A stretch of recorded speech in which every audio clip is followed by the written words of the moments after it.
Hey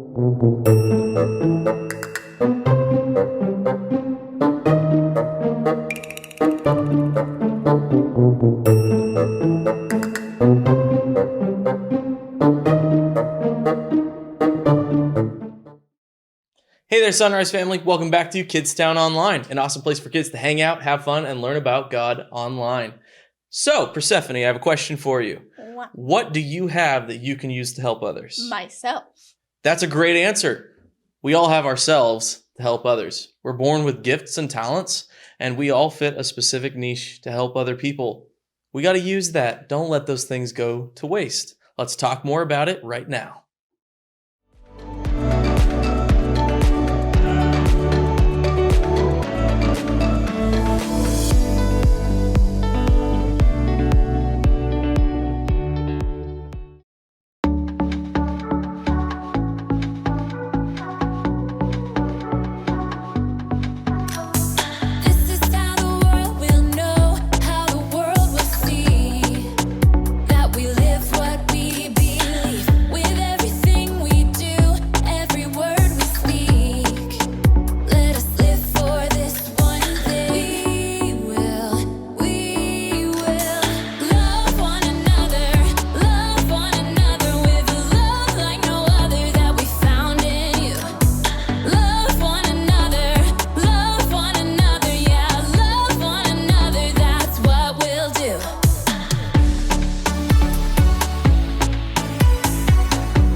That's what we'll do.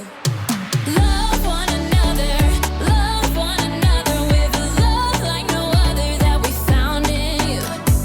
Love one another, yeah, love one another, that's what we'll do. We're alive to love one another. We're alive with love like no other. We're alive, we're sisters and brothers. We're alive to love one another.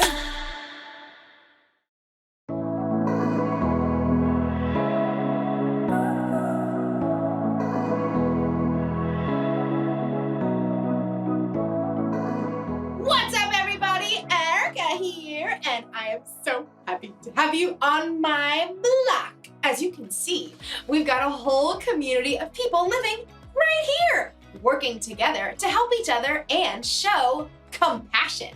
Compassion is caring enough to do something about someone else's need. Every person is made in their own unique way, and every person can use what they have to show compassion. You want to see? They can build things. Ooh, I know. They can fix things and even make people feel safe. Everybody has a part to play. And there are clues, even when you're young, to help you know what your part is. For instance, you might like to help your parents out around the kitchen. Someday you may be a chef. Or maybe you like building things out of Legos. You might grow up to be a construction worker. Oh, these are not toys. What if you really love animals? Oh, how cute! Someday you could be a veterinarian. Oh, even cuter! If you look really close at what you're good at and the gifts you've been given, you might get a glimpse of what you'll be like when you're older. Or, like you'll see in today's story, God can use what you have right now to do something miraculous. I'm not sure what I have to give, but I hope it involves a cute puppy. I'll see you next time. The Bible. It's 66 books of history, stories, letters, and poetry that fit together to form God's one big story. The epic adventure of how He created us and loves us so much that He made a way to rescue us. As we travel through the Bible, from Genesis to Revelation, we discover people who met God and found their lives changed forever. Now, for an amazing story, inspired by the book of John, chapter 6, verses 1 through 13. Let's set the stage. Jesus had been performing amazing miracles and healing people. Great crowds gathered wherever He went. So, when Jesus needed a little time away, He crossed the Sea of Galilee with His friends. He was probably looking forward to a quiet day on the mountainside, overlooking the lake. But the crowds had followed. Oh, you've got to be kidding me. Looks like thousands. Should we send them all away? No, I'll talk to them. Even though He was tired, Jesus welcomed the people. He could see the hunger in their hearts, so He sat down on the mountainside and began to teach them. I am the bread of life. Whoever comes to me will never go hungry. Through the heat of the day, Jesus kept speaking to the people.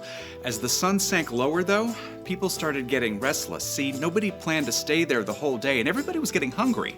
Well, Jesus knew how He would provide a meal, but first, He spoke to His friend Philip. Where can we buy bread for all these people to eat? Philip's eyes widened as he looked down over the mountainside. There are thousands of people here. Even buying enough bread for everyone to have one bite would take more than half a year's pay. Feeding this crowd certainly seemed like an impossible job. Jesus' friends started to check around, trying to see if anyone at all had brought along some food. Now, imagine you are there, on that very same hillside. Early this morning, you heard footsteps and excited voices just outside your home. They say Jesus is heading for the lakeshore. Now, you had never seen Jesus, but you had heard a lot about Him, so you begged your mom to let you go along, please. Please, please, please. It's not far. And she said yes, which is pretty amazing, but she wouldn't let you run out the door unprepared. Here, I've wrapped up some bread and fish for you. Thanks, Mom. So you grabbed the bundle, thanks Mom, and ran out the door, joining the crowd. When you finally reached the lakeshore, the crowd was a little overwhelming.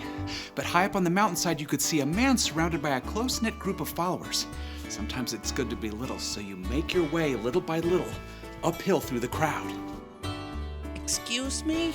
After a while, you were so close, you could hear Jesus. Anyone who hears my word and believes Him who has sent me has eternal life. You slid under someone's elbow and found a place to sit on a little rock just a few yards away from Jesus. And all day, you listened. You weren't bored even a bit, because somehow everything Jesus said, it seemed like He was saying it just to you. In fact, you even forgot to eat your lunch. Oops. Guess I am kind of hungry. Now you can see other people are getting hungry too. And Jesus has taken a short break to talk with His friends, and then you're sad because Jesus is probably planning to send everybody away to get their own food. But then, a few of His friends start walking through the crowd. Does anyone have any food? Nothing here, I'm sorry. Oh, you really want your bread and fish at this point, but as tired and hungry as you are, you know Jesus has been working hard all day. So, you clear your throat, and then you say, I do. Great. What do you got? 5 little loaves and 2 fish. Not much. I know, but Jesus can have it. Well, thank you. Come along. You follow Jesus' friend Andrew right up to Jesus. Here's a boy with 5 small loaves of barley bread and 2 small fish. It won't go far in such a large crowd. Jesus turns and looks right at you. He can see you're hungry and that you've chosen to give up your lunch anyway. And then he smiles. It's the best thank you you've ever gotten. He reaches out his hands and you give him your food. Then Jesus turns back to his friends. Have the people sit down. Jesus' friends exchanged surprised glances, but then they started gesturing to the crowd. All right, everyone sit down. Plenty of room. Like a slowly rolling wave from front to back, you see all the people sit down. Then, right beside you, Jesus takes your 5 small loaves of bread and 2 small fish, and he lifts them up to heaven. Father, thank you for this food you've given us. Then, Jesus takes the loaves and breaks them. He begins handing them out to his friends and to the people in the first rows on the ground. He does the same with the fish. You even get some of your own bread and fish back. Yum. You look around and you can see Jesus' friends still handing out pieces of fish and bread to the crowd. But this is way more than what I gave to Jesus. Soon, it seems like the entire crowd is eating dinner. Your own stomach is already full, and you still have bread and fish left over. As the people around you begin to finish their meals, Jesus calls his friends again. Gather the leftover pieces. Don't waste anything. You watch in amazement as Jesus' friends go through the crowd with large baskets. And sure enough, lots of people have extra bread and fish to drop inside. When the men finally return to Jesus, they've collected 12 full baskets of leftover fish and bread. That's impossible. But you know it happened because you saw it and because you've met Jesus. Nearby, a man exclaims, This must be the prophet who's supposed to come into the world. Now, you aren't sure exactly what that means, but you are sure that Jesus deeply cares for every single person on this hillside. And you're sure that he can take your small lunch to meet every single person's need.